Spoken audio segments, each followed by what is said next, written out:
할렐루야. 우리 양옆에 계신 분들과 인사 나누겠습니다. 또 앞뒤에 계신 분들과도 인사 나누겠습니다. 잘 오셨습니다. 은혜 받으세요. 이렇게 인사하겠습니다. 여러분, 사진 한 장을 좀 보여주시겠어요? 산악인의 이야기를 다룬 엄원길의 약속이라는 책입니다. 이 책은 엄원길 대장과 박모태 대장의 약속에 관한 그런 이야기를 다루고 있습니다. 이 책에 보면 2004년 5월 계명대 에베레스트 원정대의 박모태 대장과 장민 대장이 에베레스트 정상을 정복하고 하산하는 길에 조난을 당해서 세상을 떠나고 말았습니다. 그로부터 1년 후 2005년 산악인 엄원길 대장은 등반 역사상 최초로 그들의 시신을 수습하기 위한 원정대를 조직해서 이 에베레스트로 떠났습니다. 죽음의 지대라고 불리는 곳에 시신을 수습하러 간다는 것 자체가 이미 목숨을 건 모험이었습니다. 사람들은 이미 세상을 떠났는데 왜 목숨을 걸고 시신을 찾으러 가느냐라고 이렇게 물었습니다. 박모태 대장은 엄원길 대장의 후배였습니다. 어느 날 박모태 대장이 엄원길 대장에게 찾아와서 계속 이렇게 목숨을 걸고 산에 올라가야 할지 진로를 놓고 고민을 할 때 엄원길 대장이 딱 두 마디도 대답을 했다고 합니다. 너는 해낼 수 있어. 내가 널 도와줄게.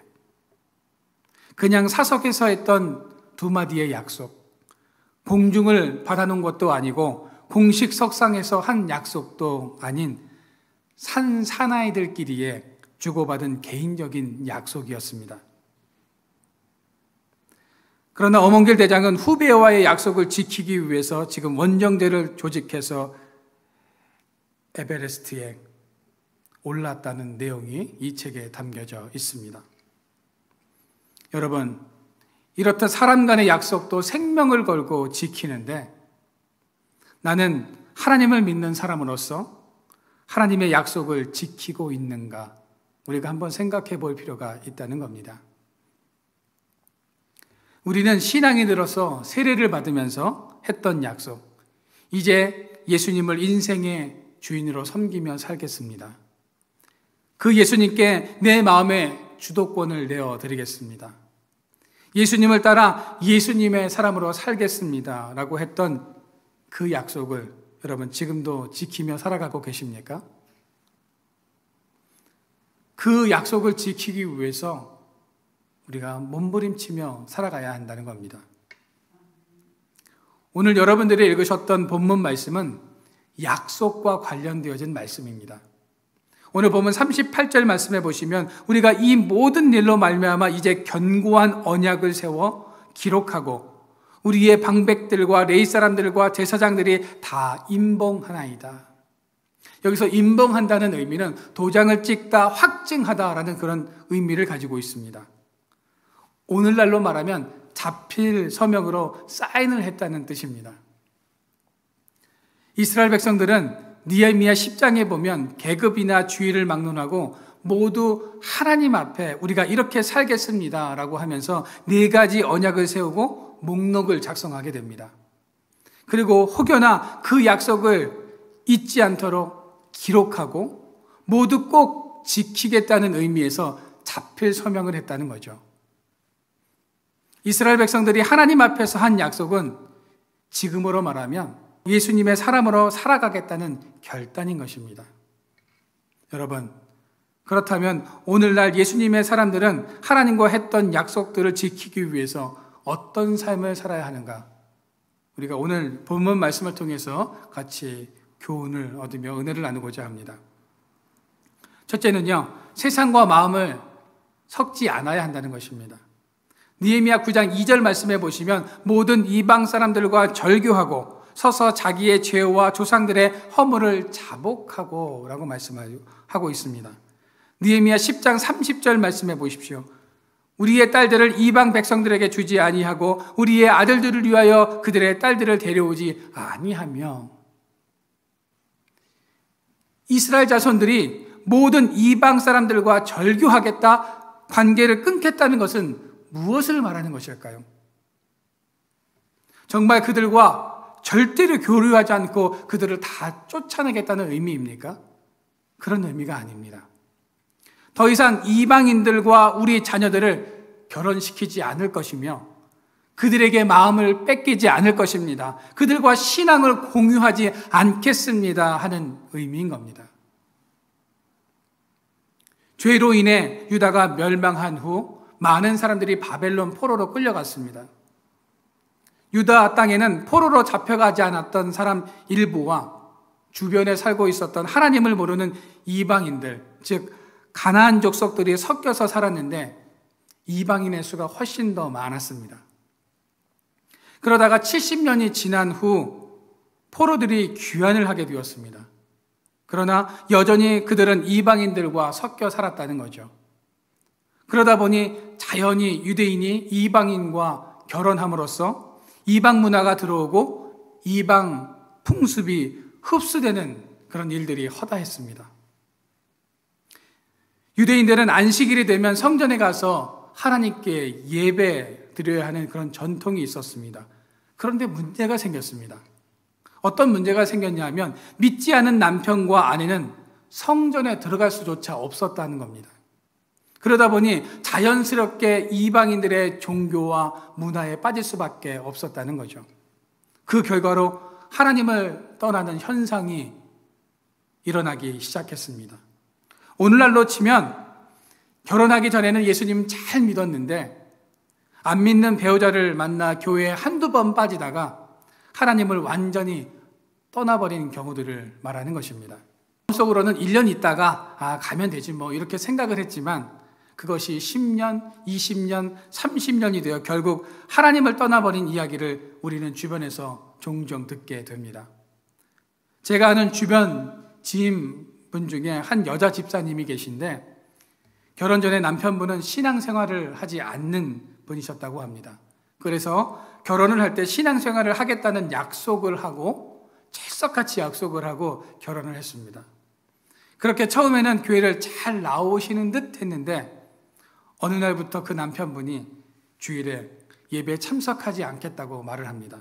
그래서 아내 되시는 이 집사님은 어떻게 하면 교회를 가겠느냐라고 물었더니 교회는 한 달에 2번만 가고 2번은 등산을 가자고 이렇게 이야기를 하는 것이었습니다.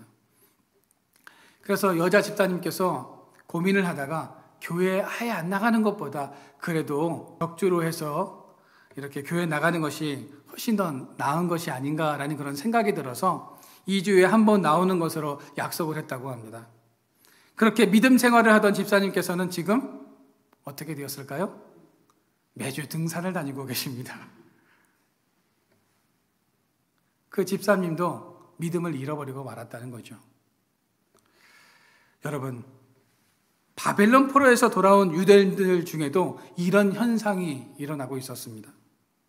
이방인들과 결혼한 유대인들 중에는 이방 문화에 젖어서 신앙을 잃어버리는 사람들도 있었습니다. 그래서 느헤미야와 이스라엘 백성들은 하나님 앞에서 더 이상 이방인들과 결혼을 하지 않겠다고 약속을 하게 된 것입니다. 여러분, 우리가 이 땅에서 예수님 사람으로 살기 위해서는 이스라엘 백성들과 같이 언약을 세워서 도장을 찍듯 결단을 해야 할 것들이 있습니다. 세상에서 만났던 사람들, 취미로 생각했던 것들이 자꾸 나의 마음을 세상으로 향하게 한다면 거리를 둘 필요가 있다는 겁니다. 나를 유혹하고 약하게 만드는 것들을 끊어버려야 한다는 것입니다. 골프를 좋아하시던 한 권사님이 계셨는데 특히 그분은 시편 23편을 아주 좋아하셨어요. 왜 그랬을까요? 푸른 초장과 쉴만한 물가, 거기만 생각하면 골프장이 연상되면서 골프를 탁 치는 자기 자신이 거기에 있는 것 같은 그런 느낌, 연상이 들면서 이 말씀을 너무 좋아했다는 거예요. 골프를 좋아하다 보니 주일에 골프 약속이 많아졌고 안 나갈 수 없는 상황이 자꾸 만들어졌다는 겁니다. 그래서 과감하게 이 골프를 끊었습니다. 그런데도 계속 골프를 치고 싶은 생각이 들어서 이 권사님께서는 골프채를 아예 팔아버렸다고 합니다. 그렇게 한 후에야 비로소 골프를 완전히 끊어낼 수 있었다라는 그런 고백을 한 것을 제가 들은 적이 있습니다. 골프 자체가 나쁜 것은 아닙니다. 그런데 그것이 신앙생활을 하는데 유혹이 되고 하나님과 멀어지는 도구가 된다면 여러분 끊어낼 수 있어야 한다는 겁니다. 우리를 예전의 모습으로 되돌리려고 하는 요소들이 우리 주변에 있다면 과감하게 그것을 끊어낼 수 있어야 한다는 거죠. 느헤미야는 솔로몬의 예를 들어서 이스라엘 백성들에게 이렇게 경고하고 있습니다. 느헤미야 13장 26절과 27절 말씀해 보시면 이렇게 이야기하고 있습니다. 또 이르기를 옛적에 이스라엘 왕 솔로몬이 이 일로 범죄하지 아니하였느냐. 그는 많은 나라 중에 비길 왕이 없이 하나님의 사랑을 입은 자라. 하나님이 그를 왕으로 삼아 온 이스라엘을 다스리게 하셨으나 이방 여인이 그를 범죄하게 하였나니 너희가 이방 여인을 아내로 맞아 이 모든 큰 악을 행하여 우리 하나님께 범죄하는 것을 우리가 어찌 용납하겠느냐. 솔로몬은 하나님의 사랑을 많이 받았던 왕이었지만 정치적인 목적을 가지고 이방 여인들과 결혼을 했습니다.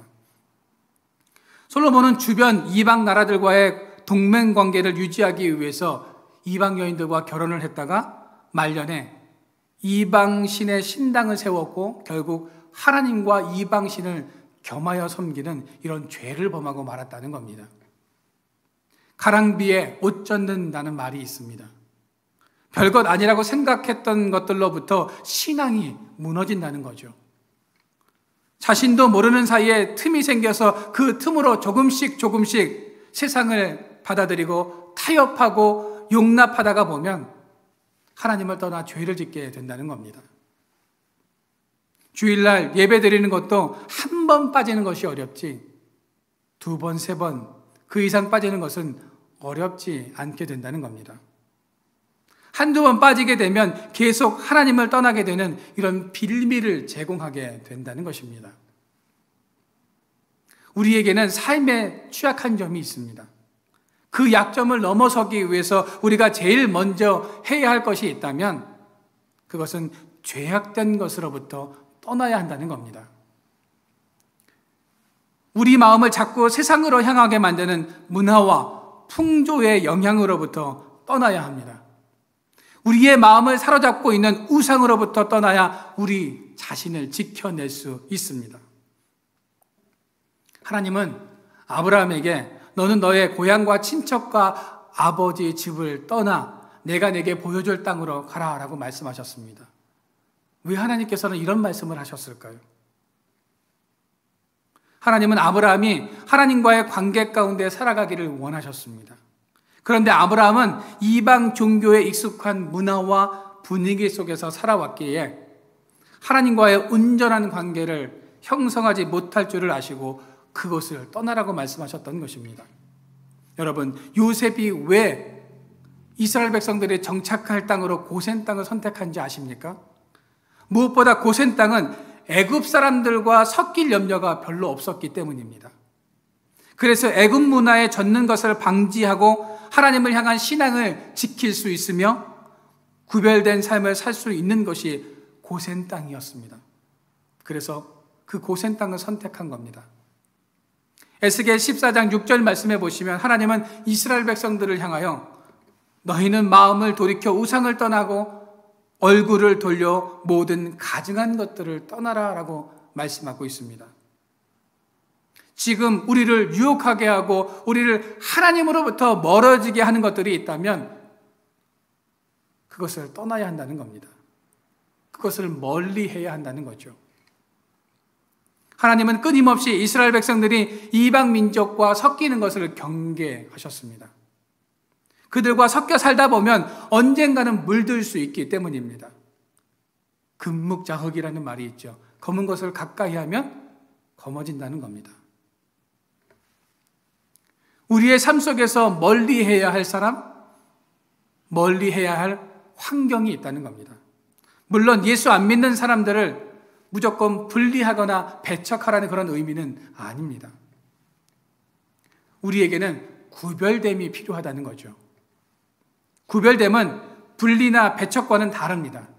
우리가 예수 안 믿는 사람보다 도덕적으로 우월하고 깨끗하다고 얘기하는 것이 아닙니다. 다만 구별되지 않으면 이스라엘 백성들처럼 혼탁하게 되어서 하나님을 잊어버리거나 하나님을 멀어질 수 있기에 경계하라는 것입니다. 구별됨은 세상의 가치와 풍습, 세상의 것들을 멀리함으로써 우리를 지키게 하는 것입니다. 사진 한 장 좀 보여주시겠어요? 여러분, 이 꽃이 무슨 꽃인지 아십니까? 무슨 꽃일까요? 아, 네, 맞습니다. 연꽃입니다. 그러니까 연꽃을 한 번에 맞히시네. 맞아요, 연꽃이에요. 연꽃은요, 진흙에서 피고 진흙과 함께 살아갑니다. 그러나 진흙에 물들지 않습니다.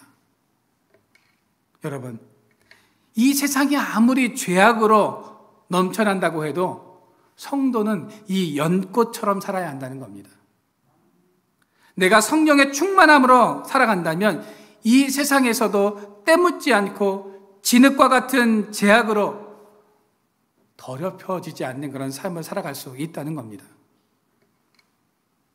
사탄은 우리의 약점을 누구보다도 제일 잘 알고 있습니다. 그리고 그 부분을 통해서 우리를 유혹하고 넘어뜨리려고 합니다. 우리에게 진흙을 잔뜩 묻히려고 한다는 거죠. 너도 세상 사람들과 별반 다르지 않다며 우리를 넘어뜨리려고 합니다. 그때 절대로 그 유혹에 우리가 넘어가서는 안 된다는 겁니다. 때론 우리의 구별됨을 위해서 물러서지 않고 타협하지 않아야 합니다. 이 영적 싸움에서 우리가 물러서게 될 때 우리는 넘어져 일어나지 못하게 되는 것입니다. 우리의 믿음이 무너져 내릴 수도 있다는 것입니다. 여러분, 우리가 물질, 사람, 명예, 자녀, 사업, 건강, 세상의 것들을 등지고 살아갈 수는 없지만 구별됨을 위해 우리가 과감하게 버릴 수 있는 것은 버리고 멀리할 것은 떠나서 하나님의 은혜와 축복의 삶으로 회복되는 저와 여러분들의 삶이 되어지기를 주님의 이름으로 축원드립니다. 두 번째로 우리 주의를 거룩하게 지키기로 약속해야 합니다. 하나님의 사람으로 살기 위해서 이스라엘 백성들은 안식일을 거룩하게 지키기로 약속하고 결단했습니다. 오늘 본문 10장 31절 말씀해 보시면 혹시 이 땅 백성이 안식일에 뿔품이나 온갖 곡식을 가져다가 팔려고 할지라도 우리가 안식일이나 성일에는 그들에게서 사지 않겠고 일곱째 해마다 땅을 쉬게 하고 모든 집을 탕감하리라. 여기서 말하는 이 땅의 백성은 이방인들을 말하는 것입니다. 이방인들이 안식일에 물품이나 온갖 곡식을 가져다가 팔려고 내놓아도 사지 않겠다는 말입니다. 또한 일곱째 해에 땅을 쉬는 안식년 제도를 지키겠다고 지금 말하고 있습니다. 여러분, 제가 어릴 적만 해도 교회 주변의 가게들은 문을 열지 않았습니다. 그런 경험들 해보지 않으셨습니까? 그분들이 다 교회 다니는 분들은 아니었는데 그분들이 가게 문을 열지 않은 것은 성도들이 주일날 물건을 사지 않는다는 인식 때문이었습니다. 그런데 요즘은 어떻습니까? 어느 때부터인지 주일의 개념이 조금씩 달라지고 성도들의 인식도 지금 많이 달라졌다는 겁니다. 물론 우리가 예전처럼은 살 수 없습니다. 그러나 분명한 것은 주일을 하나님께 구별하여 드릴 수 있어야 한다는 것입니다. 여러분, 우리가 조금씩 양보하는 순간 우리의 신앙의 정체성이 흔들려서 결국 우리의 모든 것이 한순간에 무너질 수도 있다는 것이요. 여러분, 주일을 거룩하고 구별되게 지켜야 합니다. 주일에는 하나님이 주신 공동체 안에서 믿음의 성도들과 함께 교제하며 찬송하고 기도와 말씀을 통해서 우리의 영에 은혜의 담비로 적셔야 한다는 것입니다. 오늘날 많은 사람들이 바쁘다는 핑계로 예배를 빠지고 자꾸만 세상으로 달려가니까 영혼이 피폐해집니다. 물질로 인해서 생활이 풍요로워지고 풍족해졌는지는 모르겠지만 그 영혼은 점점 시들고 말라버리고 있다는 것이죠. 여러분, 식물에 물을 주지 않으면 어떻게 됩니까? 점점 시들다가 말라 죽게 됩니다. 요즘 저의 하루의 일과가 식물들에게 물을 주는 것이 저의 하루의 일과인데요. 하루라도 걸으면요, 벌써 잎이 시들시들하고 그 이파리들이 쭉 늘어진 것을 보게 됩니다. 여러분, 하나님은 우리의 영혼이 생명력 있고 풍요로워지기를 원하고 계십니다.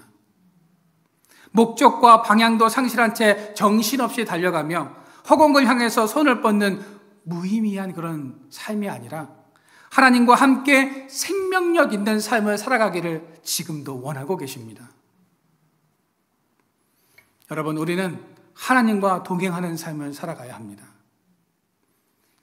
예수님의 사람들은 무슨 일이 있어도 주의를 성수하고 주의를 거룩하게 지키겠다는 이런 약속과 결단의 삶을 살아가야 합니다.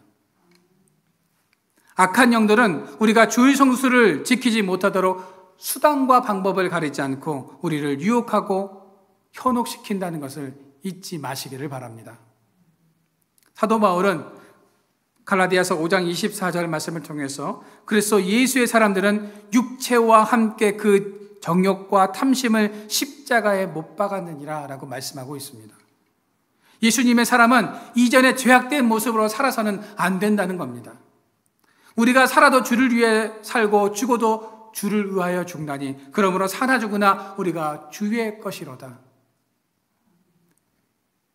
예전에 열심히 사는 목적이 내가 잘 먹고 잘 살기 위한 것이었다면 이제는 사도 바울의 고백처럼 우리의 삶의 목적이 완전히 달라져야 한다는 겁니다. 여러분, 세상과 우리의 마음이 섞이지 않는 방법이 있다면 그것은 내 마음을 하나님으로 가득 채우는 것입니다. 내 안에 성령으로 가득 차지 않으면 내 안에 악한 영이 나를 주장하고 나를 바꾸려고 합니다. 그 틈을 비집고 들어올 수도 있다는 거죠. 여러분, 악한 영에게 틈을 주지 마시기를 바랍니다. 주님으로 나의 마음을 완전히 여러분 채우시기를 바랍니다. 우리의 마음에 어둠이 들어올 수 없도록 빛의 자녀로서의 삶을 살아가시기를 바랍니다. 이제 내가 세상의 즐거움에 빠져서 하나님을 떠나 사는 삶이 아니라 하나님의 말씀이 꿀송이보다 더 달게 느껴져서 세상에서는 맛볼 수 없는 즐거움, 세상의 그 어떤 것으로도 채울 수 없는 기쁨으로 충만한 삶을 살아가는 저와 여러분들의 삶이 되어지기를 주님의 이름으로 축원드립니다. 마지막 세 번째로 성전 중심의 삶을 살겠다고 약속해야 합니다. 오늘 39절 말씀해 보십시오. 39절 후반절 말씀해 보시면 그리하여 우리가 우리 하나님의 전을 버려두지 아니하리라 라고 말씀합니다.